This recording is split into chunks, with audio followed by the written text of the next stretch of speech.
Lloyd 600. The Lloyd 600 was a small car produced by the Borgard Group's Lloyd Motor and Workigam, Lloyd Motor Works, in Bremen between 1955 and 1961. The Lloyd Alexander was identical to the Lloyd 600 in most respects, but in place of the 3-speed transmission of the Lloyd 600, the Lloyd Alexander featured a 4-speed gearbox, and a higher final drive ratio. The Lloyd Alexander was offered, in parallel with the Lloyd 600, between 1957 and 1961. One difference visible from the outside was that the Lloyd Alexander included an opening hatch into the rear luggage locker, whereas drivers of the Lloyd 600 had to reach behind the rear seat in order to access the luggage locker.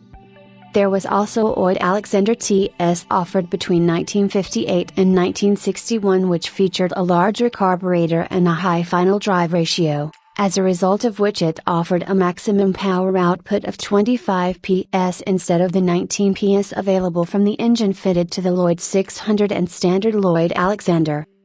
The Lloyd 600 and Lloyd Alexander were powered by an air-cooled 2-cylinder engine with a chain-driven overhead camshaft. Unlike the Lloyd 400, which the Lloyd 600 initially complemented and then, after 1957, replaced, the newer car featured a 4-stroke engine. The cylinders were configured in parallel.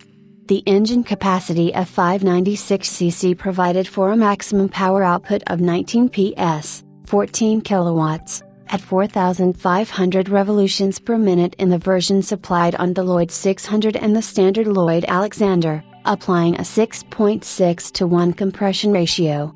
The top speed listed was 100 km per hour, 63 miles per hour, and the car could reach 100 km per hour from a standing start in 60 seconds.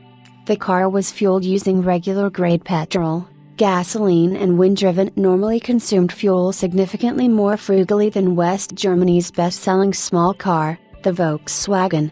Space was at a premium in the Lloyd 600, and the 25-liter fuel tank was accommodated ahead of the bulkhead underneath the front hood, bonnet in a space shared with the engine and the 6-volt battery.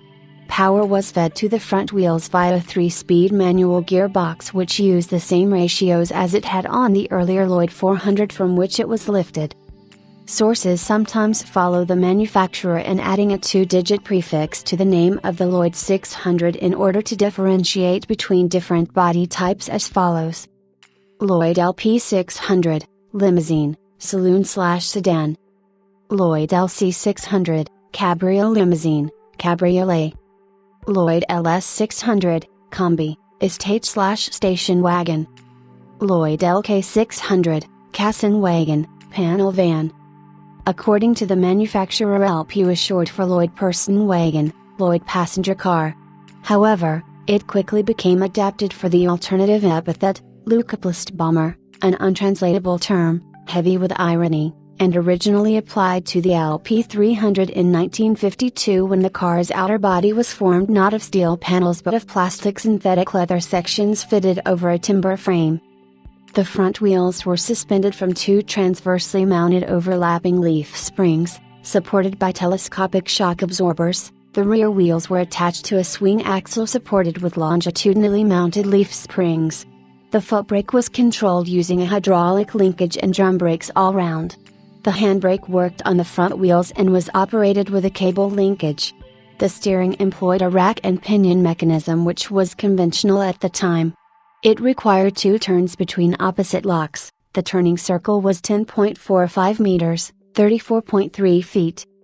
The Lloyd Alexander TS, which appeared in 1958, was easy to differentiate from the basic Lloyd Alexander due to its semi-elliptical, more curved edges, front grille.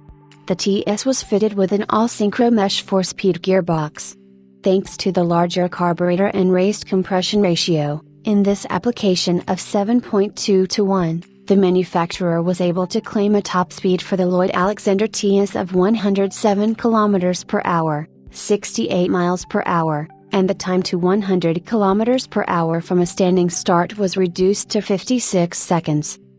The Lloyd Alexander TS also came with a completely redesigned back axle, which significantly improved the car's handling, and anticipated the rear suspension configuration on the Lloyd Arabella, which appeared in Lloyd showrooms the next year.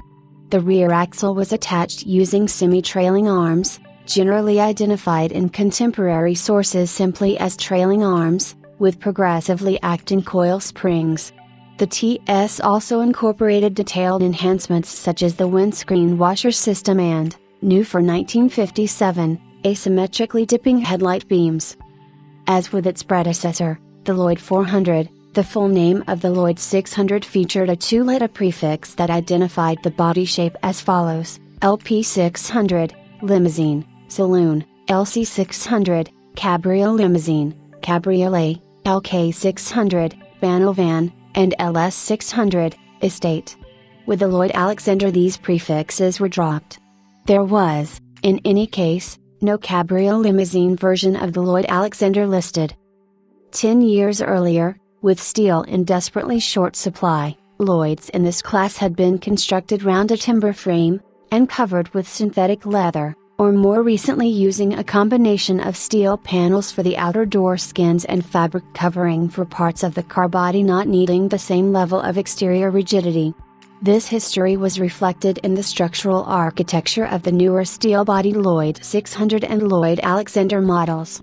The Lloyd 400 had, since October 1954, used an all-steel body, with panels that were bolted onto the steel frame and were therefore far easier to replace, if necessary, than bent body panels on competitor models from Volkswagen or NSU, constructed with welded steel body shells.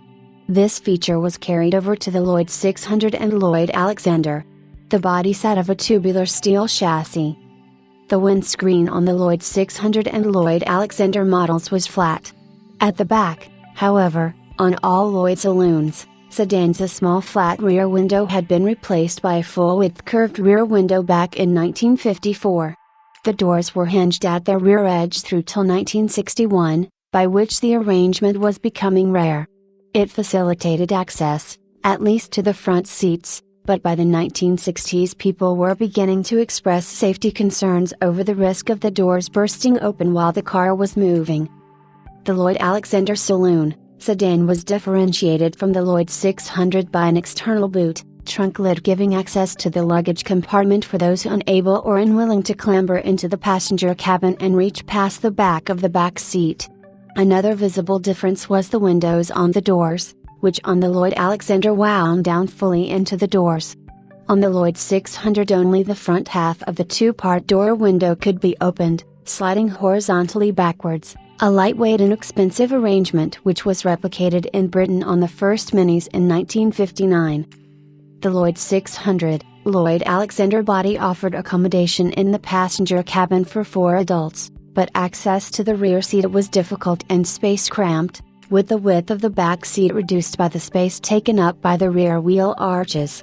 There was more space at the front, although there were criticisms that the steering wheel was too close to the driver.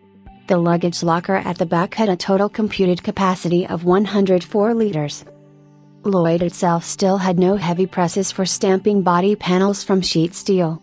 Body panels for the Lloyd 600 and Lloyd Alexander were produced by Allgaier and Carman and then delivered in bare metal form to the Lloyd factory in Bremen for machining, assembly and painting.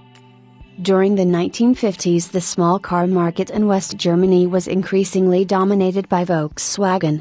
In 1955, Volkswagen produced 279,986 passenger cars. Apart from a handful of exotic-looking, and exotically priced, vehicles, the passenger cars produced by Volkswagen were all the same shape. The shape had been innovative 20 years earlier, but the architecture and look of the car had changed very little since.